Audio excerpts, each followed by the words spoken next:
আচ্ছা, তোমাদেরও কার কার এরকম হয় বলো তো? পরীক্ষার পর যেন কিছুতেই সময় কাটতে চায় না, মনে হয় যেন সবসময় কি করি কি করি। তখনই আমি হাতের কাছে পেয়ে গেছিলাম একটা বিয়ের কার্ড। তখনই আমার মনে হলো এটা থেকে একটা সহজ পদ্ধতিতে চকার বানিয়ে নেওয়া যাক।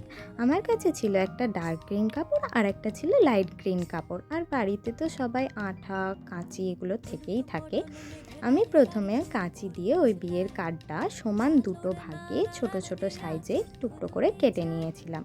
একটাকে ডার্ক গ্রিন দিয়ে ঢেকে নিয়েছিলাম আঠা দিয়ে, আর একটা টুকরোকে লাইট গ্রিন দিয়ে ছোট্ট করে ঢেকে নিয়েছিলাম।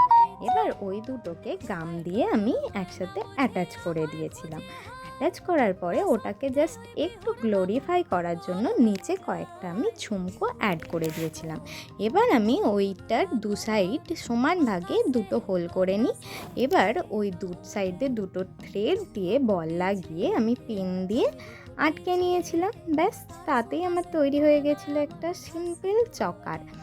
এটা তোমাদের কেমন লাগলো বলো? আমার তো খুবই পছন্দ হয়েছে। নর্মাল সবুজ শাড়ির সাথে সুন্দর যাবে। আজকের মতো এতটাই, দেখা হচ্ছে পরের ভিডিওতে।